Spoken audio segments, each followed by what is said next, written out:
So I spent a good deal of time breaking down what you didn't know about companies, smartphones, gadgets, but having just hit 3 million subscribers, here are 15 things you didn't know about me. I've had a lot of hair phases. It started bald, went with what was pretty much a bowl cut, and this turned into more of a mop, which finally evolved into spiky. And even then, there were a few more iterations before we finally got to here.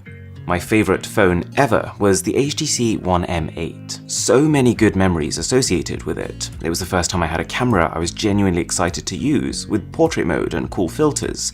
Plus, the first time I'd had a phone with stereo front-facing speakers. I loved this thing. I'm also incredibly competitive.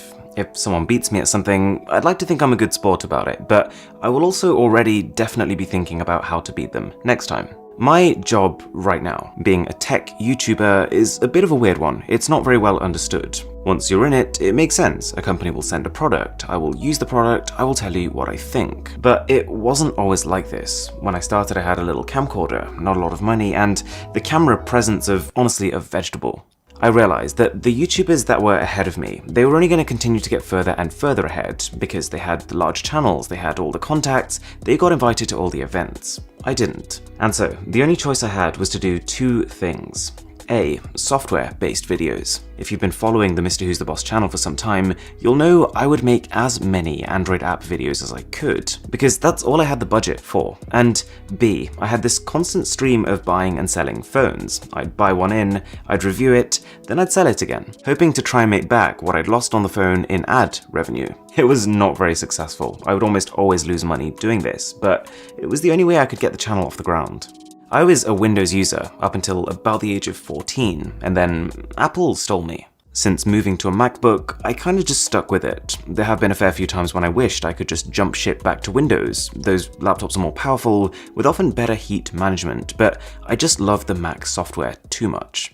For the last 2.5 weeks, my SIM card has actually been in the Galaxy Fold, and I don't think I've ever both loved and hated a phone this much at the same time. It's so cool, and that massive inside screen is glorious in applications that take advantage of it. But there are just far too many that don't. I've tried posting Instagram stories, but it cuts off the bottom third, so I can't actually see what I'm posting. I've tried watching video, but it only fills half the display. Even for games, you'll often lose a lot of important info on the sides of the screen. Also questionable battery life.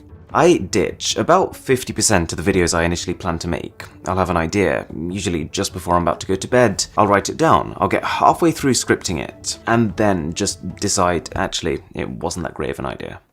One thing related to this that sometimes makes me a little nervous is this tech world moves so quickly, but it takes 3 to 4 days to make a good quality video. So sometimes I just worry that by the time the video goes live, some new bit of information is going to drop, which is going to make the entire thing redundant.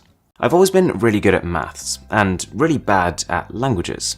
In fact, you might know I studied economics at university, but something that I haven't talked about is that I use this almost every single day. I spend hours per week using the statistics I learned at uni to break down the graphs and data I get from YouTube analytics, essentially approaching YouTube from the perspective of a math student. And it would be totally fair to say I became a little bit obsessed by it.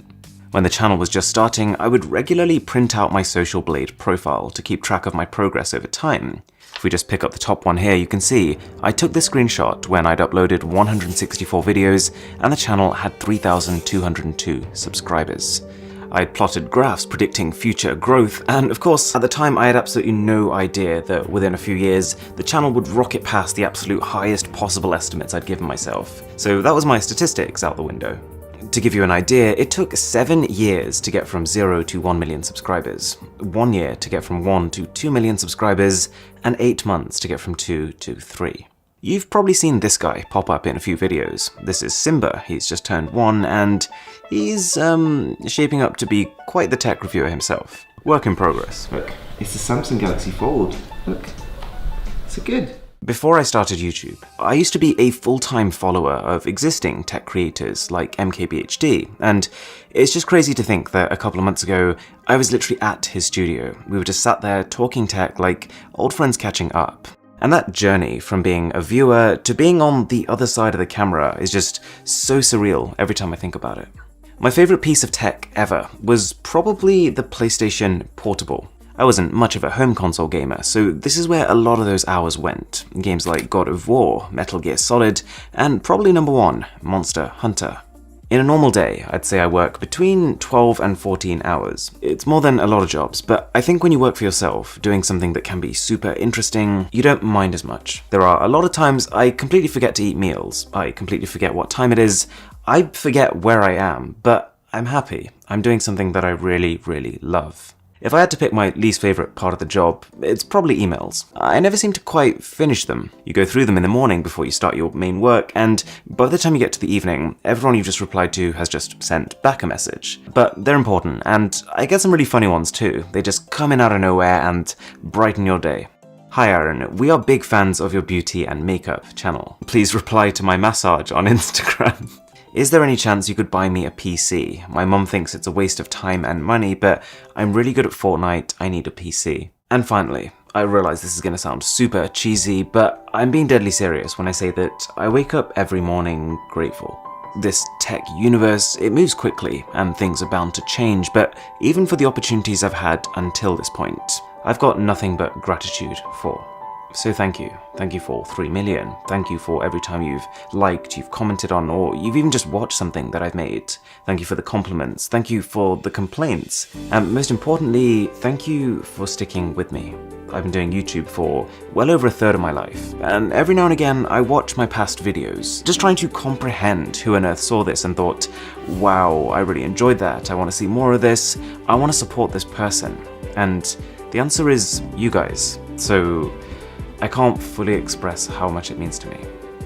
Okay, hey YouTube, just doing a quick video on my Orange San Francisco ZT Blade, whatever you call it. Let's do a quick video to thank everybody who's subscribed, commented and liked my videos in the past 2 years, because I've just hit 1 million views on YouTube.